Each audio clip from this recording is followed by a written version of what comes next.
Welcome to part 3 of my Power Query tutorial series. Now, I need to warn you that my Power Query tutorial series is a little bit different than the other videos you might find on YouTube about Power Query because I'm focusing on two very specific things in this tutorial series. One, how do you use Power Query to clean, wrangle, and prepare your data specifically for doing advanced analytics?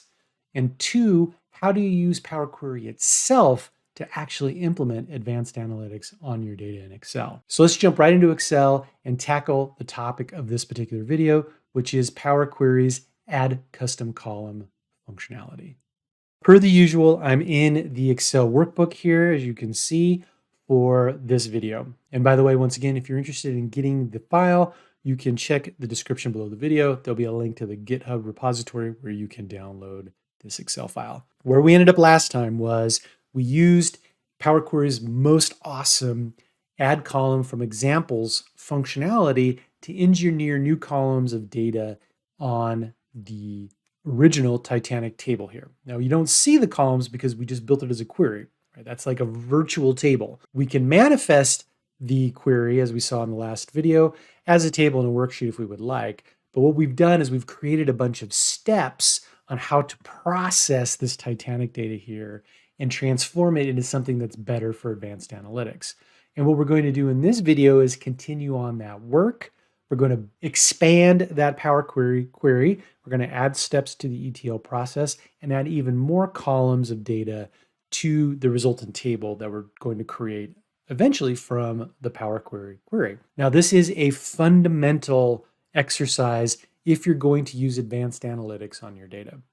The machine learning folks call this feature engineering. If you think of each column of data as a feature that you put into your predictive model, you spend a lot of time as a data analyst using predictive analytics and predictive models, creating brand new features to see if you can create better, more powerful, more accurate, more useful predictive models. So that's why the first two substantive videos in this series are all about adding columns. Later on, we'll do other things as well, but first and foremost, you start by wrangling the data, cleaning the data, and engineering features. So let's go ahead and add some more columns of data to our Power Query query. So how you do that is in the ribbon here, you're going to want to go up to data, click on that. And we know that this workbook from the previous video already has a Power Query query in it. And I'm just going to start calling it a query, by the way, and not calling it Power Query query. And you can see here in the queries and connections section of the data ribbon, we can click on this selection right here, queries and connections, and it'll show us all of the queries that we have in the workbook. And we have our main ETL query that we created in the last video. And if I hover over it, we get a preview of what the table will look like if we actually run it and manifest it as a real life table in a worksheet. But right now this is virtual, it doesn't exist yet except for in memory. So we can go ahead and click edit here if we would like to start adding more steps to the query, or alternatively, you can just right click on it right here and select edit from the context menu. And what that's going to do is bring up the Power Query editor, which is where we live and breathe when we're using Power Query to wrangle and clean our data. So the focus of this video is going to be these two columns right here. SIBSPA, that's how I pronounce it, and Parch.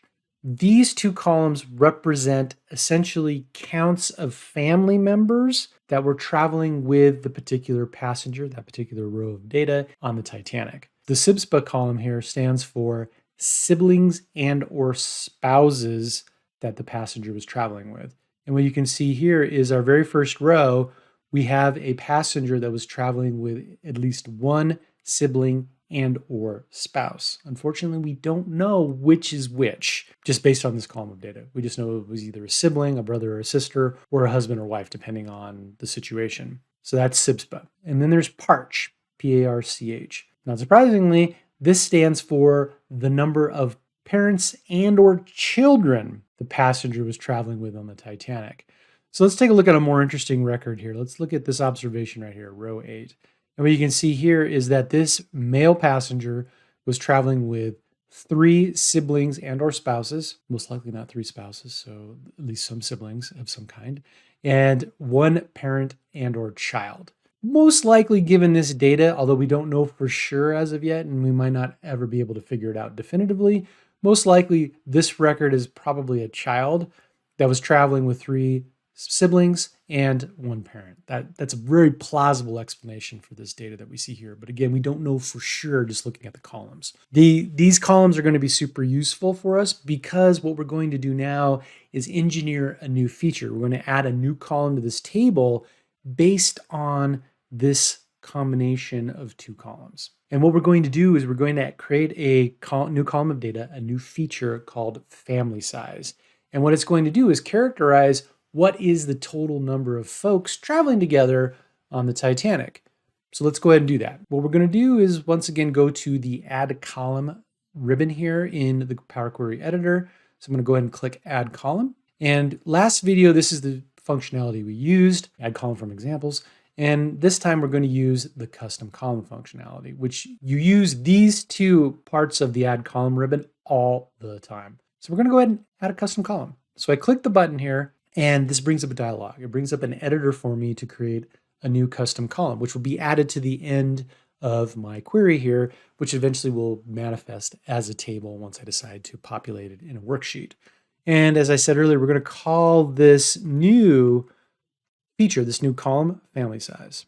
And down here is the formula. This is the logic. This is the code that we write, much like we do in a normal Excel worksheet, to populate the data in the column. So family size is going to consist of this. It's going to consist of 1, because that is the passenger itself. The count of 1 is the passenger, the individual row, plus we're going to add in SIBSPA here. Right? I can just go ahead and click on SIBSPA, highlight it here in the dialog, click the insert button, and bam, notice how it's added in to the formula here. And then I'm also going to add in parch. So I click it, click insert.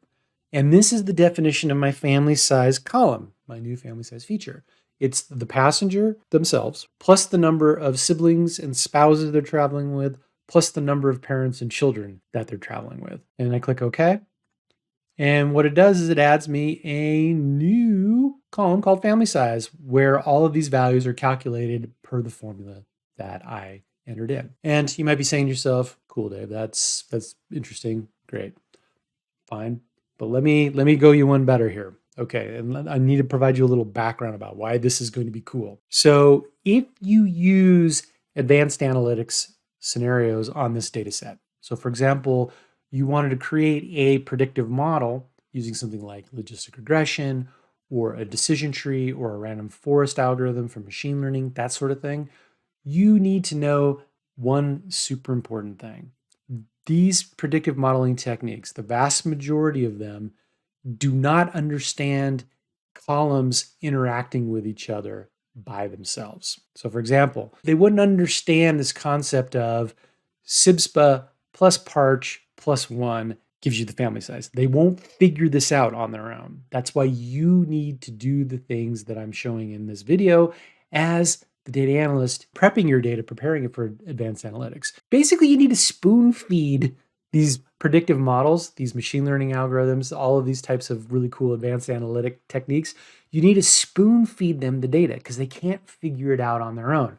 So something like family size right here, if it ends up being important in terms of its power to predict whether or not somebody survives or perishes on the Titanic, if you didn't put this in there explicitly, the machine learning model, the logistic regression algorithm would never figure this out on its own.